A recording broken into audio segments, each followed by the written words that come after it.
6 पर 2024 में राज्यसभा द्वारा किए गए संशोधन सभा सहमत हुई।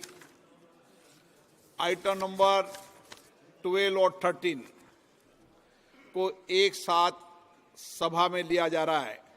वक्फ संशोधन विधेयक 2025 संयुक्त समिति द्वारा यथा प्रतिवेदित और मुसलमान वक्फ निरसन विधेयक 2024 माननीय मंत्री किरण रिजिजू जी।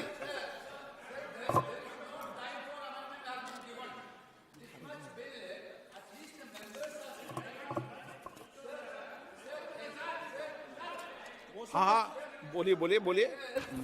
This type of bill इस प्रकार का जो विधेयक है जब इस सभा में लेके आते कम से कम माननीय सदस्यों को अधिकार होना चाहिए कि संशोधन का अधिकार हो। कल हुआ था क्या कि सदस्यों के ध्यान में लाया गया दोपहर बाद में, फिर जो संशोधन है और 3:30 बाद में खत्म हो सकता है। कैसे संशोधन दे महोदय, ये आप जो विधायिका को डरा धमका रहे हैं एक तरह से, उनको सदस्यों को संशोधन देना होता है। आपको इसके लिए समय दीजिए संशोधन पेश करने के लिए। कई प्रावधान है महोदय जो संशोधन देने के लिए होते हैं, समय है ही नहीं, इसके लिए समय दिया ही नहीं गया। आप बैठिए, एक विषय मैं दे दूं। माननीय सदस्यगण, मैंने सभी जो गैर सरकारी माननीय सदस्यों के जो भी संशोधन प्रस्ताव थे वह और सरकारी संशोधन प्रस्ताव दोनों को बराबर का समय दिया है। मैंने ऐसा नहीं किया कि आपके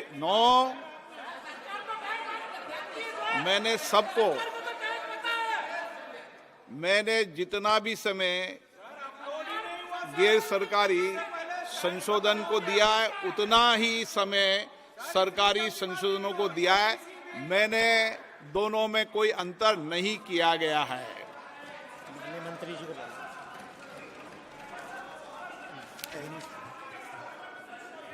हाँ, एक मिनट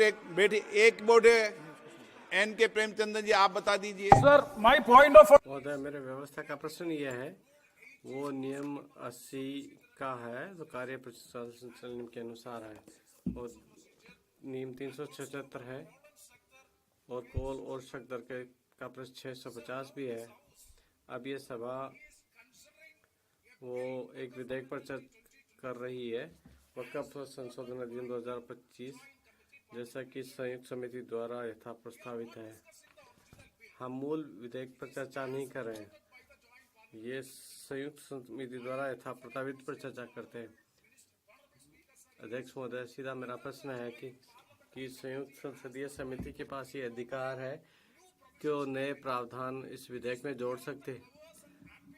ये संयुक्त संसदीय समिति के अधिकारों में नहीं आता है। बहुत सारे नए प्रावधान, उन प्रावधानों के बारे में मुझे कोई उपलब्ध नहीं है। 2A भी प्रशंसनीय है, कोई आपत्ति नहीं है, बहुत ही गंभीर बात है, तकनीकी मुद्दा है। देखे यहाँ तक कि सभा के पास भी अधिकार नहीं होता है। प्रतीक्षा करिए, आप उत्तर बाद में दीजिए, आप मेरे बाद में उत्तर दे सकते हैं। यहाँ तक कि जो संसदीय लोकसभा है उसके पास भी अधिकार नहीं है कि नए प्रावधान जोड़ दे, जबकि आप नियम 81 को सस्पेंड नहीं कर देते। नियम 81 क्या कहता है? वो ये कहता है कि निम्नलिखित जो शर्तें हैं किसी भी संशोधन के लिए निर्धारित होते हैं। कोई भी संशोधन विधेयक के अनुसार होना चाहिए, जिससे संबंधित बहुत सारे प्रावधान हैं नए मसौदा विधेयक में, और अन्य प्रावधान भी इसमें किए गए हैं जो इस प्रकार नहीं आते अधिकार में। यहाँ तक कि इस अधिकार को भी शक्ति में, जब तक मैं आपसे पूरी तरह सहमत हूँ, मंत्री के पास अधिकार होते हैं, वो संशोधन पेश कर सकते हैं, और वो संयुक्त संसदीय समिति भी सिफारिश कर सकते हैं, लेकिन नए प्रावधानों को नए प्रस्तावों के अनुसार नहीं आ सकते, जिसके प्रकाश अधिकार नहीं। मैं कौन सेक्टर का उदाहरण देता हूँ।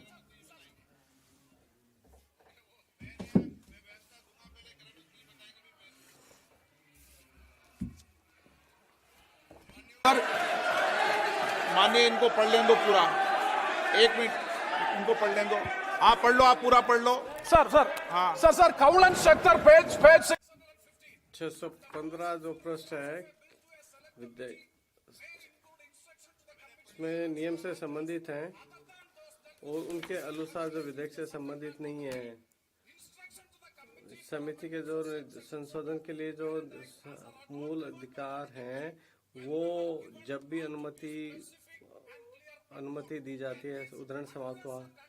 इसका मतलब जब तक इस सभा को ये निर्देश नहीं हो सकता, तब तक कि वो नए प्रावधान विधेयक में नहीं जोड़ सकते। ये संयुक्त समिति के अधिकार में आता ही नहीं है। आप बैठिए, ऐसे नहीं चलेगा माननीय सदस्य। मैंने सबको मौका दिया, प्लीज बैठिए आप। बैठिए। माननीय गृह मंत्री जी बोलेंगे। माननीय सदस्य ने जो पॉइंट ऑफ ऑर्डर उठाया है, मैं इसके हार्द को सदन के सामने रखना चाहता हूं।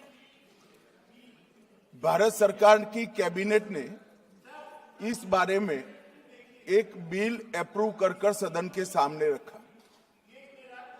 आपके द्वारा ये बिल जॉइंट पार्लियामेंट्री कमेटी को दिया गया, जिसका विपक्ष का भी बड़ा आग्रह था। कमेटी ने इस पर सुविचारित रूप से अपना मत प्रकट किया। वो जो मत प्रकट हुआ, वो मत फिर से कैबिनेट के सामने गया। कमेटी के जो सुझाव थे, ये भारत सरकार की कैबिनेट ने स्वीकार किए और अमेंडमेंट के रूप में किरण रिजिजू जी लेकर आए। ये तभी होता है जब ये ऑफिशियल अमेंडमेंट कैबिनेट की अनुमोदन के बगैर आता है। मान्यवर, मैं नहीं मानता इसमें कोई पॉइंट ऑफ ऑर्डर है, और आपका ही आग्रह था कि कमेटी ज्वाइंट पार्लियामेंट्री कमेटी बने। अगर कमेटी ने कोई बदलाव ही नहीं करने हैं, तो ये कांग्रेस जैसी कमेटियां नहीं, हमारी लोकतांत्रिक कमेटी है मान्यवर, जो दिमाग चलाती है। कांग्रेस के जमाने में कमेटियां होती थी जो थप्पा लगाती थी। हमारी कमेटी चर्चा करती है, चर्चा के आधार पर विचार करती है और परिवर्तन करती है। अगर परिवर्तन को स्वीकार ही नहीं करना है, तो कमेटी काहे को लिए है भाई?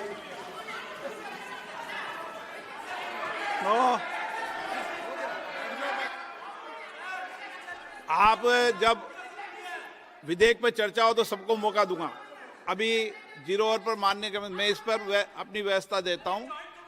माननीय सदस्यगण, श्री NK प्रेमचंद्रन जी ने जो प्रश्न उठाया है, वक्फ संशोधन विधेयक 2025 पर संयुक्त समिति में विधेयक कुछ खंड जोड़ दिए गए जो विधेयक के दायरे से बाहर हैं। इस विषय पर मैं माननीय सदस्यों का ध्यान कौल और शब्दों द्वारा रचित संसदीय पद्धति और प्रक्रिया की ओर आकर्षित करना चाहता हूं कि संयुक्त समिति की किसी भी विधेयक में संशोधन करने की शक्तियां बड़ी व्यापक और विस्तृत है।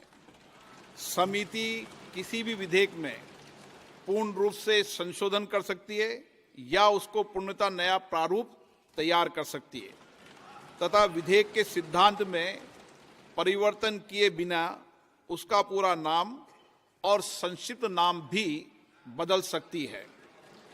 इस प्रकार समिति किसी विधेयक में नए उपबंध सम्मिलित कर सकती है तथा विधेयक की व्याप्ति की समिति कर सकती है।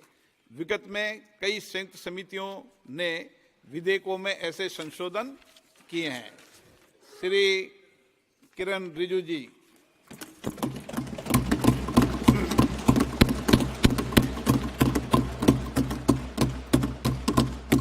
Honorable Speaker, sir, I rise to move महोदय, अध्यक्ष महोदय, मैं प्रस्ताव करता हूं कि वक्फ अधिनियम 2025 संयुक्त और मुसलमान वक्फ निरसन विधेयक 2024 पर चर्चा किया जाए।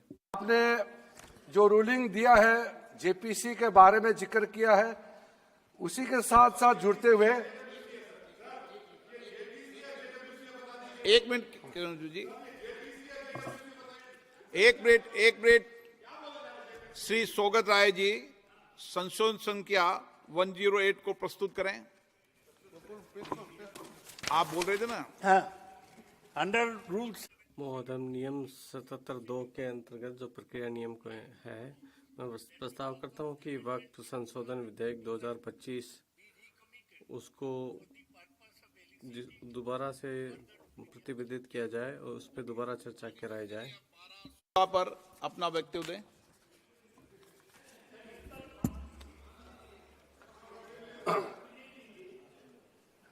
आपका जो जब मैं ओपनिंग करूंगा उसका भी जवाब आएगा, और बाकी अमेंडमेंट तो आखिरी में आता ही है।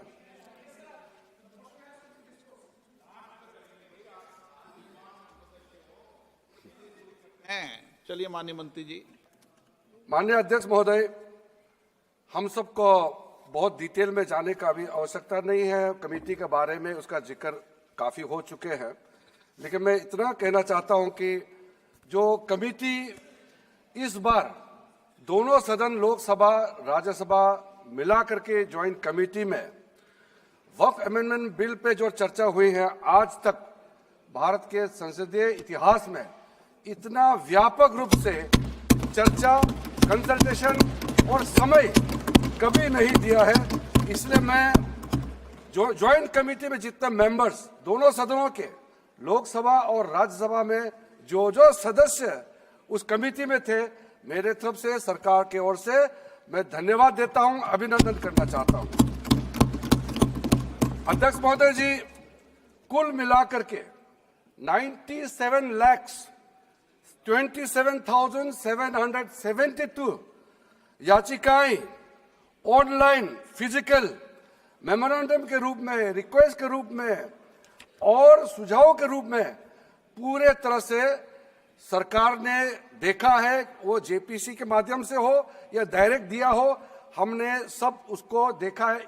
इससे बड़ा कभी भी, इससे ज्यादा संख्या में किसी भी बिल के ऊपर में लोगों का याचिकाएं नहीं आया आज तक।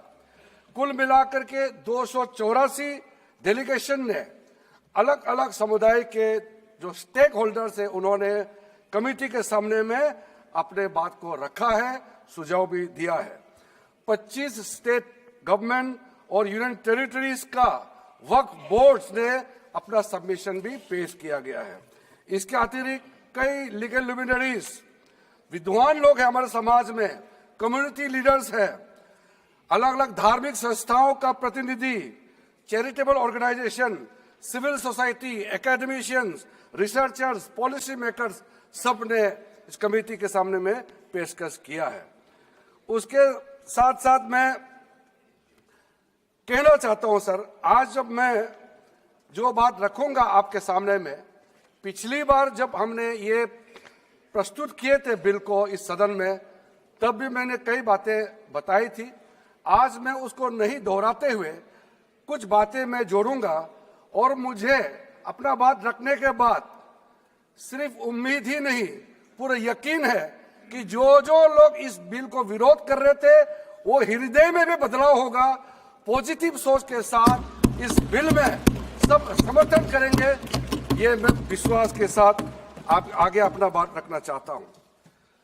क्योंकि मैं पॉजिटिव नोट से बात रखना चाहता हूं, तो इसलिए एक मेरे जो मन की बात है मैं कहना चाहता हूं, तो इससे अच्छा संदेश जाए। किसी की बात कोई, अध्यक्ष महोदय, किसी की बात कोई बदगुमान ना समझे, इस जमीन का दर्द कभी आसमान ना समझेगा। ये मैं दिल से कह रहा हूं, क्योंकि अच्छा सोच के साथ, बड़ा दिल के साथ, खुले मन से मैं ये प्रस्ताव आपके सामने में पेश कर रहा हूं। सर, कई लोगों ने अपने अपने तरीके से बातें रखी हैं। किसी ने कहा ये प्रावधान अनकॉन्स्टिट्यूशनल है, गैर संवैधानिक है। किसी ने कहा ये इलीगल है, अनलॉफुल है। सर, ये बिल जो हम लोग जिक्र कर रहे हैं कोई नया विषय नहीं है। आजादी से पहले ये बिल जब पहली बार मुसलमान वक्फ वैलिडेटिंग एक्ट पास किया गया था 1913 में, तब से इसका इतिहास शुरू होता है। उससे पहले प्रिवी काउंसिल ने 1894 में इनवैलिडेट किया था वक्फ अल औलाद को। बाद में उसका प्रॉपर लीगल फॉर्म में 1913 के बाद फिर 1923 में द मुसलमान वक्फ एक्ट लाया गया था, जिसमें अकाउंटिंग और ट्रांसपेरेंसी के बारे में ये जोर उसको देते हुए ये एक्ट पास किया गया था। उसके बाद 1930 में द मुसलमान वक्फ वैलिडेटिंग एक्ट लाया गया है, जो रीइंफोर्स करता है legal validity of the family waqf. परिवार में जो वक्फ होता है उसको जोड़ देते हुए ये बिल लाया गया है। उसके बाद आजादी के बाद 1954 में 1954 में वक्फ एक्ट पहली बार आजाद भारत का एक्ट बनी और उस समय स्टेट वक्फ बोर्ड का भी प्रावधान उसी 1954 एक्ट में प्रावधान किया गया था। उस समय से